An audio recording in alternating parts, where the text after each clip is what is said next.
handicapés, une initiative organisée au collège Saint-Vincent de Soigny. Journée mondiale de la lutte contre le sida à Braine-le-Comte, 3000 préservatifs ont été distribués.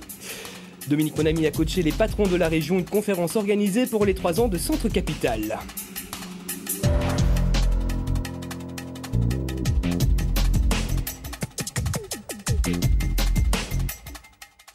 Bonsoir et bienvenue pour cette première édition de la semaine. On débute avec le cross de la Saint-Nicolas, organisé au collège Saint-Vincent de Soigny. Un cross un peu particulier, puisqu'en plus de l'aspect sportif, la mixité sociale et l'intégration des personnes handicapées ont été mises en évidence. Les détails avec Michel Bellefontaine.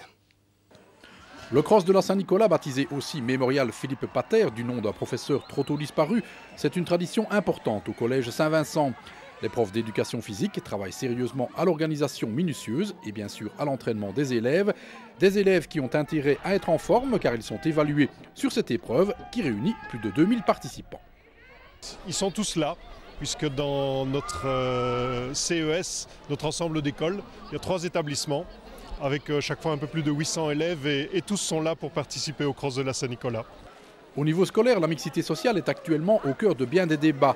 Dans l'établissement solligien, on comprend relativement mal la polémique évoquant les écoles élitistes inaccessibles à certains.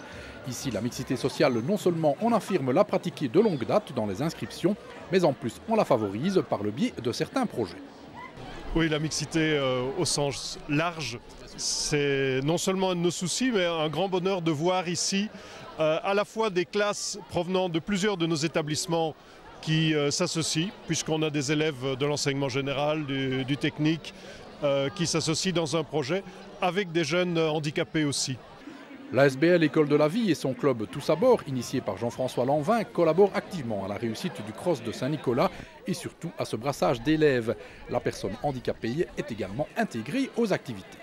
Ici au niveau du collège, depuis 3 ans, on essaie de mettre en place un travail qui consiste à faire un brassage entre les élèves et les classes d'options différentes. Je pense qu'actuellement, en actualité, on parle beaucoup de la mixité dans les écoles. Ici, au collège, elle est présente, cette mixité. C'est juste que nous, on essaie de la travailler, parce que je pense que c'est important. Et donc, nous avons 3 classes qui, depuis quelques mois, avec nous, ont participé à différents entraînements dans notre salle à Bruxelles. Et aujourd'hui, ces 3 classes se sont réunies pour ensemble faire partager aux différents élèves de l'école leur expérience par rapport au handicap, en permettant justement à d'autres de se mettre dans la peau de personnes moins valides. Et ensuite en participant aux différentes courses du jour, en poussant, en accompagnant le long du parcours des jeunes de notre club qui sont en chaise roulante ou qui sont non-voyants. Donc on utilise ce qu'on appelle l'outil Tous à bord et l'outil handicap pour réunir des publics qui à la base n'ont rien à faire ensemble. Je prends par exemple des jeunes de technique avec des jeunes de latine ou d'enseignement spécialisé qui ont une toute autre réalité de vie scolaire et même parfois sociale. On essaye justement, via un projet comme Tous à bord, de les mettre en lien et pour qu'ils aient une base commune pour commencer le dialogue. Au total, 11 courses se sont déroulées vendredi après-midi. Au-delà de la performance sportive de chacun, parfois excellente, parfois plus laborieuse, c'est l'intégration au sens large du terme qui sort grand vainqueur de l'organisation. En ce début de semaine, c'est un sport d'un tout autre niveau que va pratiquer la direction de l'école. Le tirage au sort des inscriptions en première, imposé par un décret décrié.